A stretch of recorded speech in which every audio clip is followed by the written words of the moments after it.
Hello and welcome to our channel, The Paranormal. My name is Anna and I'm here from the USA. On this channel, we bring you true horror stories from all around the world. These are real tales based on reality. If you've experienced something terrifying yourself, please feel free to email us your story. Just a heads up, if you're easily scared, you might want to skip this video now.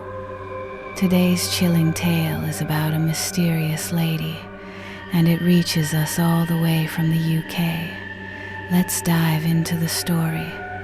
As I sit here by candlelight at my sturdy, hard mahogany wooden writing desk, I write this strange encounter. It's a story I can only describe as a brush with a mysterious lady. Just after the New Year celebrations, my wife's sister was admitted to the local hospital. Pneumonia, the doctors said. My wife and I visited her every single evening while she was there, alongside her parents. Her health was bad, very bad, but the doctors, bless them, believed she would pull through within the week. After the hospital visit, my wife and I would always stop by her parents' house. It was right on the way to ours. And every evening, as darkness fell around 5 p.m., we'd draw the curtains. My wife's parents would stay much later, preferring to be with their daughter for as long as they possibly could. They feared for her, you see. One evening, just like every other evening after our hospital visit, we stopped at my wife's parents' house. Our usual routine. I would draw the curtains upstairs, and my wife would take care of the downstairs. I walked upstairs, across the landing, starting with my in-laws' bedroom. The door was slightly ajar, and as I pushed it open, the atmosphere, it changed. Instantly. I can't quite explain it. It was an uneasy feeling, yes, but strangely, not an unpleasant one. As I opened that door, in the fading light of the evening, with the room darkened but not completely dark, a figure moved. She walked from the shadows by the window on my left towards the wardrobe on my right, moving diagonally across the room. The figure was that of a woman. She was on the larger side, with shoulders that seemed slightly hunched. She was wearing a woolen cardigan over a floral green dress.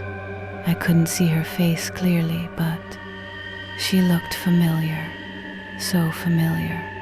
I must have seen her for perhaps 4, maybe 5 seconds, before she simply disappeared, right there, in front of my eyes, vanished. My brain, for a moment, didn't register what I had just seen.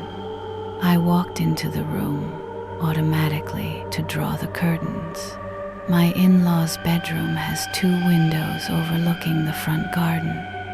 I drew the curtains of the first window, the one where the woman had started walking from, and as I was drawing the curtains of the second window, it hit me. I realized what I had just witnessed. I was startled. A jolt went through me. I quickly looked behind me, half expecting to see her standing there, but she wasn't. I quickly turned on the lights and searched the whole house for her, my heart pounding. I didn't say a word to my wife about what I was doing. I never told my wife about what I had witnessed that evening, and for many, many years, I pondered who that woman was. Why did she seem so familiar?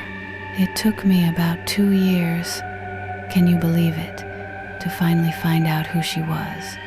And when I did, it was so simple, so obvious, that I had completely overlooked it for those 2 whole years.